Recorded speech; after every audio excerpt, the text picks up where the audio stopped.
Did you know Al Capone had a favorite national park? Hot Springs National Park is not what you would expect. This place was once a playground for mobsters. Al Capone, Lucky Luciano, they all came here. And it's also where the only national park ranger ever killed in the line of duty lost his life. But somehow, this ended up being one of the most relaxing, mentally restorative places that we have ever been. We actually got here after flying all night on maybe 2 to 3 hours of sleep. And if you've ever traveled like that, you know you are definitely not at your best. We didn't sleep last night. We flew on a plane. Yeah. And we're ready for some relaxation. I think we've been up for about 30 hours now, so it's been super awesome. We were expecting to feel exhausted, overstimulated, and honestly just trying to get through the day. Tastes like hot water. Tastes like hot water. Hot Springs has a really unique history. This was the Ohio Club and one of the oldest bars in Arkansas and a major hangout for mobsters, so we had to go there for dinner. It wasn't just Al Capone that was here, it was Babe Ruth, it was Mae West, it was tons of celebrities of the time who came here for illegal gambling. It was Vegas before Vegas. It was the premier gambling spot in America before Las Vegas. This is good. So the Madden's #1 and the Schultz Dutch Style Bock were actually the two most popular beers during Prohibition. We found the recipes to those in a false wall and actually sell those as our house beers now. I'll have that Prohibition beer. And apparently this is the oldest bar in Arkansas. So the bar back is one solid piece. And part of the mirror is original from 1905, and then one of it broke. It took 4 years to get that delivered. That's pretty crazy. The Arlington Hotel hosted some of the most powerful and dangerous people of the time. So we are currently at the Arlington Hotel, Al Capone's hangout, room 443, which the bartender told us that we might be able to go up there and see the room if somebody is not in it right now. But he frequently hung out here, and he stayed on the 4th floor because it was a quick getaway. When he would come down here, it would be like neutral territory. He would be like a normal person. He didn't act like a mobster. Right. When he was down here, he acted like a normal person. So the mobsters mostly came here for a cure, like saying they were going to heal themselves from syphilis or rheumatism, but what they were really doing was a cover. Cover for bootlegging, Yes. moonshining. They could come here and feel protected. They didn't want to get whacked in the nude. That's what it was all about. Because they were sitting here and naked in a bathhouse. Unarmed, So yeah. that was a completely unwritten rule. So it was an unwritten rule that they were safe. Right. And we're about to go into the bathhouses and see what they came for. The healing thermal waters. That's right. I'm excited.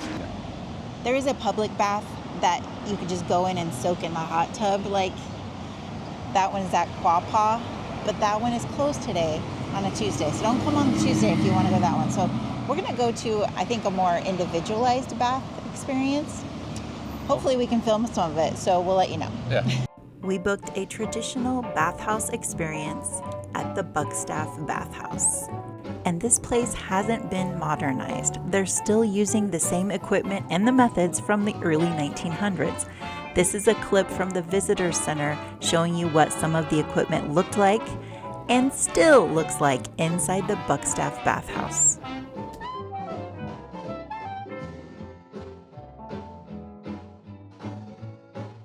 So everything from the tubs to the process is rooted in history. We are now inside the bathhouse. I snuck a little footage before they made us put the cameras away. So they gave us a loofah, and we're gonna use this in the bath. Will not let us video ourselves even a little bit. So unfortunately, we can't take you in there. Sorry guys. Few moments later. Okay, the bathhouse experience is over, and these are our thoughts on the whole experience. Okay, I did read a sign that says this is an authentic to the time period, so we're talking the 1920s, bathhouse. You know, this is where the mobsters went, and I believe I sat in the same tub as Al Capone, because not a thing's been changed, except for maybe like the water pumps. The tubs are all the same. My first impression was like, this is stepping back to the 1920s. It was a time capsule. It was a unique experience. It wasn't bad. It was unique. I wasn't expecting it. Men and women were completely separated. Right. So you could wear a swimsuit or you could go naked. And then they wrapped you in a sheet. Yes. And then you sat down and waited for your name to get called. Mm-hmm. First one I went to was the tub itself. And it is just a big bathtub.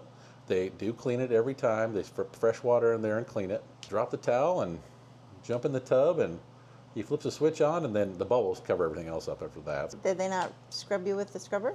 I scrub myself with a scrubber. You got the scrub? Mm-hmm. Oh. So my lady said, lean forward, and she took my loofah sponge and like scrubbed my back, and then she scrubbed my feet, and she like put a board behind my back so that I could lean back comfortably. She was very sweet. I gave her a good tip. For the tub part, my experience was not the same, and I don't mind it. The guy's like, here's your loofah, don't scrub yourself all over, and then put the loofah behind your head when you're done, and just relax, and I'll be back in 15, 20 minutes. Which was fine. I was okay with that. I didn't need to be scrubbed down by a dude. We get out of that tub and we go lay on a flat table. Okay, yeah. And she puts these so hot towels down behind me. She gives it a minute to cool them down a little bit, and then I lay back on these hot towels. And it's just like steam is just whoosh. Yeah. And then she wraps the towels around me.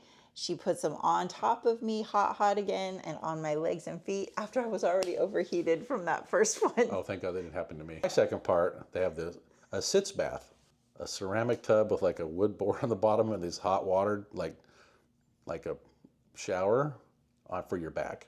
Then I went into a sauna. It's a place for your head to stick out, and then the rest of you is sitting in this like hot sauna, but your head is sticking out, so it looks really funny. Made of stainless steel, and it's like this big box, and it really is like you see from the movies with your towel wrapped around your neck and your head sticking out. But she put like towels around my neck too to keep the steam down in there. That happened to me too, yeah.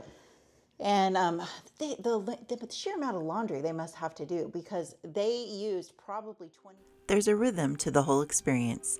You're moving from one step to the next, but everything is slow. And somewhere in the middle of it, something shifted. We walked into the experience completely exhausted, and we walked out feeling calm, relaxed, and honestly, more energized. I mean, just look at how energized and happy we look here. Totally loving it here. Yeah, it's really nice. It has been beautiful. Right. And it's also different and unique. And as a psychiatric mental health nurse practitioner, that really stood out to me. Most of us live in a constant state of low-level stress. We're overstimulated, rushing, and constantly on our phones. But environments like this do the opposite. The heat, the stillness, the lack of distractions, it tells your brain that it's safe. And when your brain feels safe, your nervous system can finally downshift. And that is when recovery starts. Not just physical recovery, but mental recovery. Travel doesn't fix your mental health, but the right kind of environment can help your brain reset.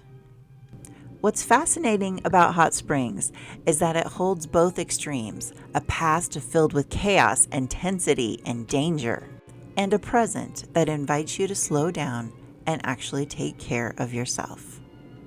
And maybe that's why it surprised us so much. Totally loving it here. If you're feeling burnt out or overwhelmed, this might be one of the most unexpected national parks to reset your mental health. Follow along as we visit 100 national parks and share how to actually feel better while traveling. Thanks for watching, guys. And remember, get out there and go see it. We met our first fan today. We have a fan. One fan. Somebody recognized us when we were in line at the spa. That's not called a spa. It was a bathhouse. Bathhouse, okay, sorry, at the bathhouse. Down the spa, true. At the bathhouse. So shout out to Jeff. He recognized us. Jeff. Our first fan in the wild. And found him in Arkansas. How about that? Jeff from Pittsburgh. Yeah, Jeff from Pittsburgh. Shout out to you, brother. Who also thought the bath experience was interesting. Glad he did it, but probably never going to do it again. No. It's a one and done for sure. Unless you like bath experiences, not spa.